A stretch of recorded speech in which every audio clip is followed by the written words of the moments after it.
మనకి జనంలో జగన్, ఫ్లెక్సీలకు అండగా టీడీపీ. అది అవునా కాదా అనేది తేల్చేది జనమే. ఎందుకంటే నిన్న ఒక్క పిలిపిస్తే కేవలం తాడేపల్లి నివాసం నుంచి అంబటి రాంబాబు ఇంటికి పరామర్శగా వెళ్తాము అని జగన్మోహన్ రెడ్డి గారి కార్యాలయం నుంచి ఒక ప్రకటనతోనే అంతమంది జనం వస్తారని ఊహించలేదు కదా ఎవరు. అంటే వీళ్ళు ఏమనుకుంటూ ఉంటారంటే జగన్మోహన్ రెడ్డి ఓడిపోయాడు కాబట్టి, అతని వెనక జనబలం లేదు కాబట్టి, మనము ఎలాంటి ప్రక్రియలో ఎలాంటి విమర్శలు చేసినా దాడులు చేసినా జనం కూడా మనకి మద్దతు ఇచ్చారు. 124 సీట్లు కట్టబెట్టింది మనం ఎలాగైనా ప్రవర్తించడానికే. అంతకుముందు 151 సీట్లు జగన్మోహన్ రెడ్డికి ఇచ్చింది కూడా ఇందుకే అని అనుకున్నట్టున్నారు చాలామంది ఈ విశ్లేషకులు కూడా. ఇప్పుడు మనము నిన్న అంటే మళ్ళీ ఈరోజు కూడా ఉంటుంది. నిన్న ఈ యొక్క ఉప ముఖ్యమంత్రి గారు, ముఖ్యమంత్రి గారు ఈ కులాల మధ్య చిచ్చు పెడుతోంది వైఎస్ఆర్సీపీ. కుట్రలని సమర్థవంతంగా మనము ఎదుర్కోవాలి, కలిసికట్టుగా జనంలోకి వెళ్ళి అని ఒక నిర్ణయానికి వచ్చారని లీకులు ఇచ్చారు. వాళ్ళు చర్చించింది దేని మీద అనేది చాలామంది ఊహించారు, మనం కూడా మాట్లాడాం. అయితే మరి ఈ కోణంలో మాట్లాడుకుంటున్నప్పుడు కులాల మీద పేటెంట్ అనేది ఒక టీడీపీకి కూటమికి మాత్రమే ఉన్నదా అనే ఒక ప్రశ్న అయితే ఖచ్చితంగా ఉత్పన్నం అవుతుంది. ఆ జనాన్ని చూసిన తర్వాత జగన్మోహన్ రెడ్డి కేవలం కులాల మధ్య చిచ్చు పెట్టడానికే ఉన్నాడా, లేకపోతే కులాలకు అతీతంగా వైఎస్ఆర్సీపీకి మద్దతు ఉందా అనేది అర్థమవుతుంది. కేవలం రెడ్లని లేదంటే 175 నియోజకవర్గాల నుంచి వేలాది మందిగా కార్లను తరలించాలనే ఆదేశాలు వెళ్ళాయి, అందుకే ఆ జనం వచ్చారు అని 2-3 టీవీ ఛానళ్ళు టుమ్రి కథనాలు వేసుకుంటే వేసుకోవచ్చు. కానీ అన్ని వేలాది కార్లు వివిధ ప్రాంతాల నుంచి వస్తుంటే ఆ ట్రాఫిక్ గుంటూరుకి అటువైపున ఇటువైపున కనపడదా మనకి? అంటే మనము ఏది చెప్పాలనుకుంటున్నామో అదే చెప్తారు కదా బయటికి, వాస్తవాన్ని గుర్తించకుండా ఉండేది. సిద్ధం సభల్లో గ్రాఫిక్స్ వాడారన్నారు, నిన్న కూడా ఆన్లైన్ గ్రాఫిక్స్ వాడేశారా? కమింగ్ టు ద పాయింట్, ఇది కులాల మీద పేటెంట్ రైటు టీడీపీకి కూటమికే ఉంటుందా? మహిళా మంత్రి గారి కుమారుడి మీద, ఆమె పిఏ మీద ఆరోపణలు వచ్చినప్పుడు వెంటనే ఒక బీసీ మహిళా మంత్రి మీద ఇలాంటి ఆరోపణలు, రాజకీయంగా ఎదగడం ఇష్టం లేకనే ఇలాంటి ఆరోపణలు చేస్తున్నారన్నారు. ఆ రోజున మాత్రం కులం మీద వాళ్ళు వాడేసుకోవచ్చు కార్డుని యథేచ్ఛగా. అలానే ది డిబేట్ అనుకుంటే వచ్చే ఒక యాంకరుడు సంకటి, అసలు నాకు తెలియక అడుగుతాను, ఎందుకో కొద్దిగా ఈ దళిత ఎమ్మెల్యేలనే సాఫ్ట్ టార్గెట్ అయ్యారేమో నాకు అనిపిస్తుంది అంటూ కూని రాగాలు తీస్తాడు.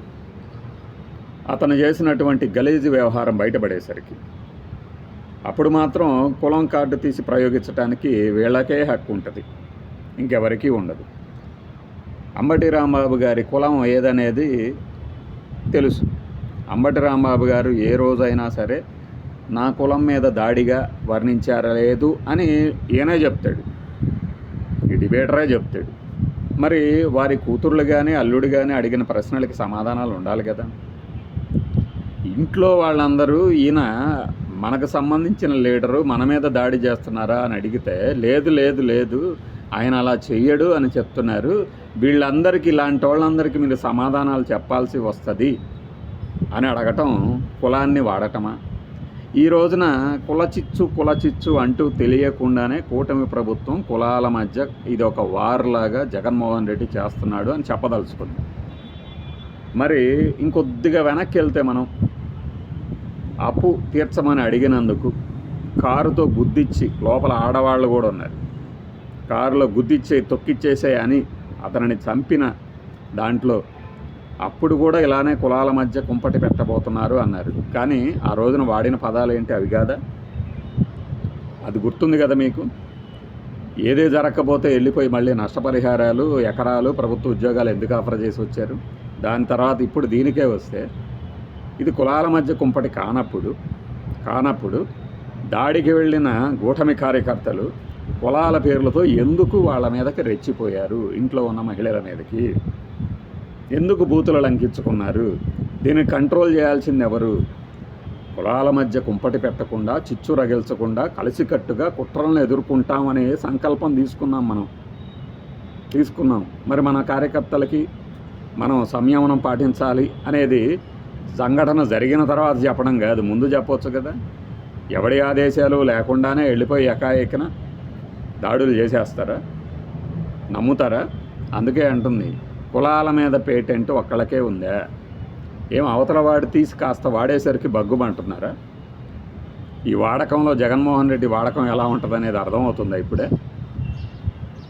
తాడేపల్లి ప్యాలెస్లో కూర్చుంటాడు, బెంగళూరు ప్యాలెస్లో పడుకుంటాడు, ఇంకో చోటకి వెళ్తాడు అని విమర్శలు చేసే వీళ్ళు ఒకసారి ఆ వ్యూహం కనుక తీస్తే ఎలా ఉంటుందనేది అర్థమవుతుందా ఇప్పుడు? అతి చేశాం మేము, అంతర్మతనం చెందుతున్నారు అని వేరే వేరే ఛానళ్ళన్నీ హెడ్డింగ్లు పెట్టుకొని తరిస్తున్నాయి కదా. కళ్ళ ముందు కనబడట్లేదా ఏం జరిగిందో? యోగి రమేష్ బీసీ కాదా? కులం కార్డు వాడతాడని తెలిసి అతన్ని రెచ్చగొట్టడం ఎందుకు? ఈ ఇద్దరు నాయకుల మీద మాకేం సదభిప్రాయాలేం లేవు. ప్లస్ అలాగని నెగటివ్ ఇది లేదు. ఈ రాజకీయాల్లో వాళ్ళ ధోరణి ఎంచుకున్నారు, ప్రజలే బుద్ధి చెప్తారు ఆ ధోరణి కరెక్ట్ కాదనుకుంటే. కానీ ఈ ఇద్దరే దోషులు, ఈ ఇద్దరినే మనం టార్గెట్ చేయాలి అన్నట్టుగా వ్యవహరిస్తున్నారనేది కళ్ళ ముందు కనపడుతుంది కదా. యోగి రమేష్ తప్పు మాట్లాడితే చట్టానికి అప్పచెప్పాలి. యోగి రమేష్ ఆ రోజు చేసిన తప్పు అయితే ఈరోజు మీరు చేసింది అంతకన్నా తప్పే కదా. దీనిని ఎలా సమర్థించుకుంటారు? కులాల కుంపటి రగల్చటం అంటే కన్వీనియంట్గా కొంతమందినే సెలెక్టివ్గా, ఇంకా నేను చెప్తాను ఇంకొక 2 బాకీ ఉన్నాయి. ఆ 2 జరిగినప్పుడు ఈ 2 అని మీరు చెప్పింది కరెక్ట్ అని చెప్పేసి అప్పుడు చెప్తారు మన వివరాలు చూస్తున్నాం. ఒకటి కడపలో ఒక ఇన్సిడెంటు, రెండోది కాకినాడ. కడప, కాకినాడ ఈ 2 పేర్లు గుర్తుపెట్టుకుంటే చాలు మీకు రాబోయే రోజుల్లో ఈ టార్గెట్ ఎందుకు మిస్ అయిందనేది చెప్తాను. కులాల మీద పేటెంట్ రైట్ టీడీపీ, జనసేన, బీజేపీకే ఉంటుందా? వేరే పార్టీ వాడకూడదా? వాడకూడదు, వాడుతున్నారు ఇలా కుట్రపూరితంగా అన్నప్పుడు దానికి ముందు అగ్గిపెట్టించింది ఎవరు? అగ్గిపెట్టించింది ఎవరు? పోయి విరుసుకుపడింది ఎవరు? ఎందుకు చూస్తారు? పదే పదే కులం పేరుతో బూతులు తిడుతూ దాడి చేస్తున్నప్పుడు కులం పేరు వాడకుండా ఎలా ఉంటారు? వాడకుండా ఎలా ఉంటారు? అటు సోషల్ మీడియాలో కానీ ఇటు బయట కానీ వాడినప్పుడు ఖచ్చితంగా యాక్షన్కి రియాక్షన్ ఉంటుంది కదా.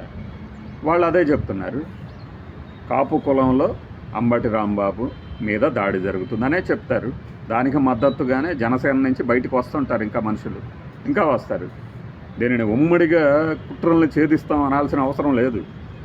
మీరు కల్తీ విషయంలో దొరికిపోయారని వైఎస్ఆర్సీపీని అన్న ప్రతిసారి ఆ 4 వేళ్ళు మీ వైపే చూపిస్తాయి. ఇది తథ్యం.